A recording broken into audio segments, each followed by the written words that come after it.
Hello. This is the Bible in Fewer Words. We are Carol and Steve Wells. This is episode 150, 2 Kings, chapter 9. If you enjoy this podcast and the Skeptics Annotated Bible website, consider supporting us at patreon.com/BFW. Hi, Steve. Hi, Carol.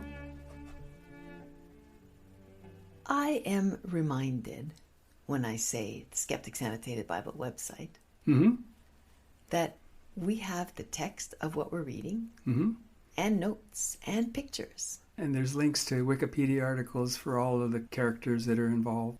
So there's a lot more information there. Yep. Of course, the actual text of the Bible and the text of fewer words that we're reading from. And we're saying that specifically today because you might want some additional information. Yeah, it's getting confusing because there are kings with the same name living at the same time that have different kingdoms. One is in Judah, one is in Israel. Seems impossible, doesn't it? Yeah, and they're also related. They don't have the same mother and fathers, but it's one guy's the uncle and the other guy's the brother, and it's a very confusing thing. Another reason why people don't read the Bible Yes. or quit at 2 Kings. So we're going to try to sort that out as best we can, but it would help for the readers to go to the Skeptics Annotated Bible and read along with us and look at the links and take a little bit of time. You might have to pause it to figure things out. Okay. So, are we ready to jump in here then? Yes. Great. So we are at 2 Kings chapter 9, verse 1.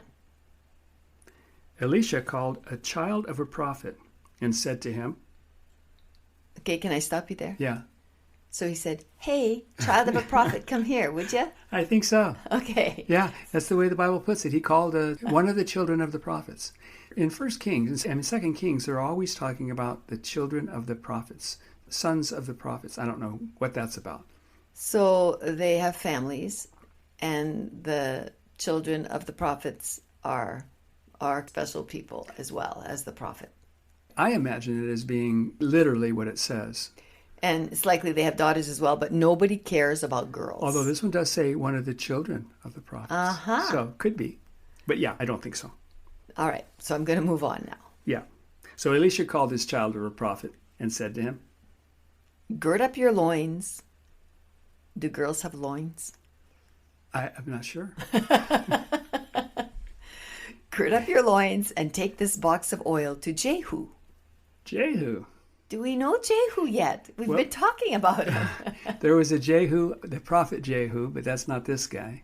This is a new Jehu. Elijah was told to anoint this guy, king of Israel. With oil? Yeah, and he didn't get around to it. He died. But now I guess it's going to get done by Elisha.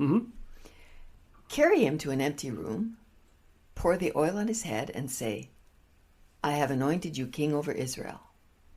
Then flee.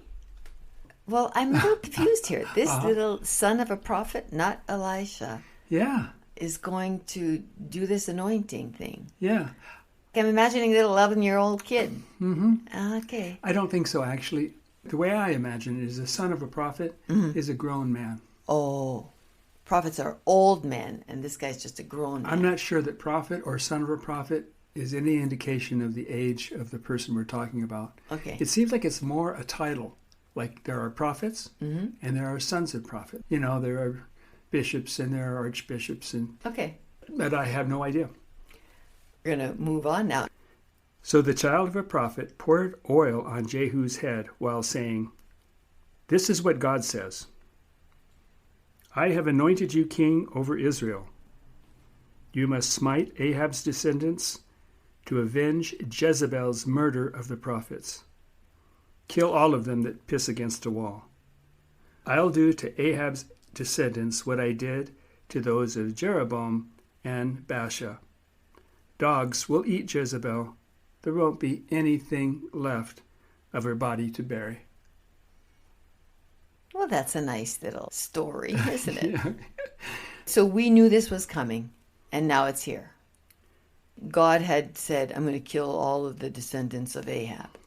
Yeah, he did. Okay, and we're going to get that Jezebel. Yep. He already did it, like he says, and now he's going to do the same thing to Ahab and Jezebel and all of their descendants. And he's got the man to do it. All right. Jehu, verse 11. After Jehu heard the message, one of his servants said to him, "What did that madman have to say?" Okay, is he talking about God or is he talking about the child of a prophet? No, I think he's talking maybe about God, because the child of the prophet said, "This is what God says." So, I mean, what God said was mad, and Yes. would And when he's repeating it, it's also mad. But I think maybe he's talking about what the child of the prophet. What did that crazy guy say? Okay. So Jehu answered, "He said that God has anointed me king of Israel."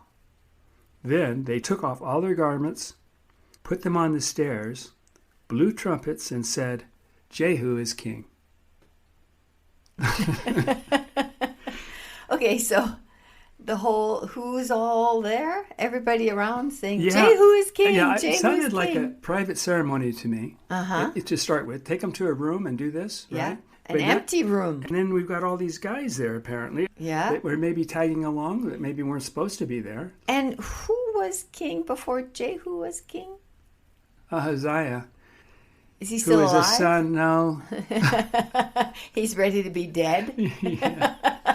Yeah. No, he's already died. The king of Israel is now Jehoram. Jehoram. Sometimes he's called Joram. Sometimes he's called Jehoram. I wish you hadn't have asked that question. I hear from listeners that they like it when I ask questions because they're the same questions they would have asked. Yeah. What happened was Ahaziah, this was the Ahaziah of Israel. Mm-hmm. He was the son of Jezebel and Ahab. Oh, he asked the Beelzebub. question. Beelzebub. Beelzebub. If he was going to get better. Yes, and the answer is sick. no, he died. No. And he didn't have any sons. His brother, Joram, is king. Okay, that makes perfect sense. Oh, good. Hope it's right. All right, so verse 20. Jehu drove his chariot to Jezreel to find Joram. When the watchmen saw him coming, they said, "That guy's driving his chariot like Jehu, for he drives furiously." Yeah. So he's a madman. He is. He crazy. drives like crazy. And there was a band that took the name after this verse of the Bible. Really? Drive Like Jehu. Drive like Jehu. Yeah. It was kind of a punk rock band in the 90s. They don't exist any longer. I don't know if they were popular or not. I tried to listen to one of their songs this morning. And I you couldn't make it through. But okay. It was furious. And this is a chariot, it's not a car. Yep. Okay.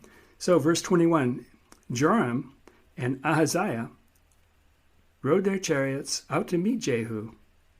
When Joram saw Jehu, he said, "Is this a peaceful visit?" That's an interesting question.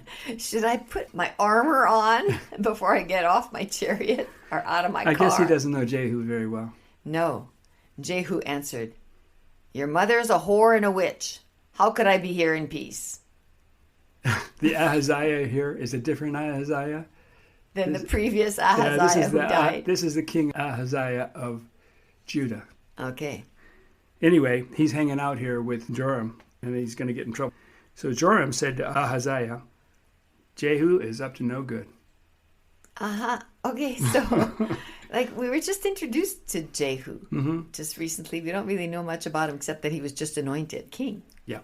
And so a king is going around killing people himself? There's also a prophecy that somebody was going to do this. Oh, yeah, that's and I right. think that Jehu was going to do it, but I'd have to go back and check. No, that's okay. Now we're learning about Jehu. He's a fast, furious driver. Yes. And he does his own killing. No, he doesn't have a child of the prophet do it for him or anything. Okay. Yeah. Verse 24. Jehu shot an arrow and hit Joram in the chest and said to his captain, "Throw his body in the field of Naboth, according to the word of the Lord." The field of Naboth? Yeah, that was a field that Jezebel and Ahab stole from him and by getting him killed, falsely accusing him of blasphemy. Yeah. When he did nothing wrong. Right. So God said to do this to punish his father Ahab for Naboth's death. When Ahaziah saw what had happened to Joram, he tried to get away. I would too if I were him. But Jehu followed after him and killed him too. Okay. Man, this is an exciting episode. Verse 30. When Jezebel heard that Jehu had come to Jezreel, she put makeup on her face, combed her hair, and looked out the window. As Jehu entered the gate, she said, "Is it peace, Zimri, murderer of your master?" Okay, who's Zimri? Zimri is the guy who killed Baasha.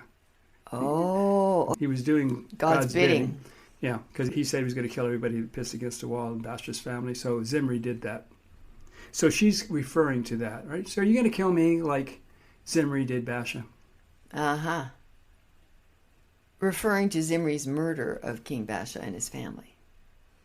Jehu said to the 2 or 3 of Jezebel's eunuchs, "Throw her down." So she's up on the second story and looking out the window, all made up and everything. So the eunuchs threw her out the window, where her blood was sprinkled on the wall and the horses trampled over her body. So she's not going to look too good. No, she's not.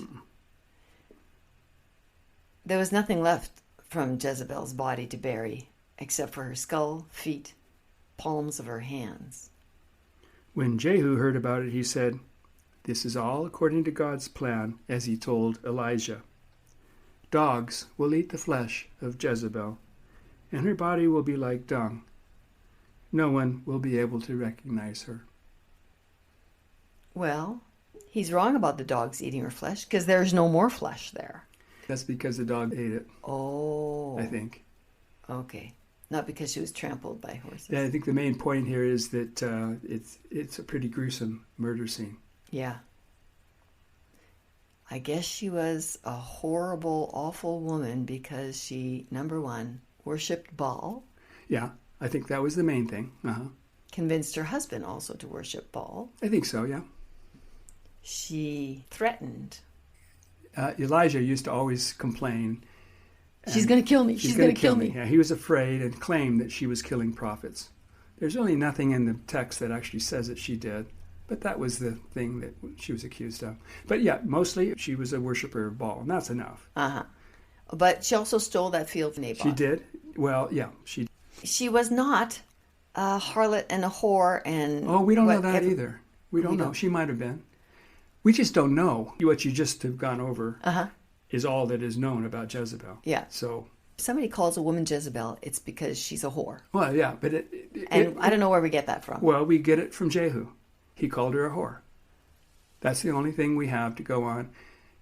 The person who murdered her, yes, because God told him to do it, called Jezebel a whore. And she put makeup on. That's all we have. Okay. I'm going to just shake that off now then.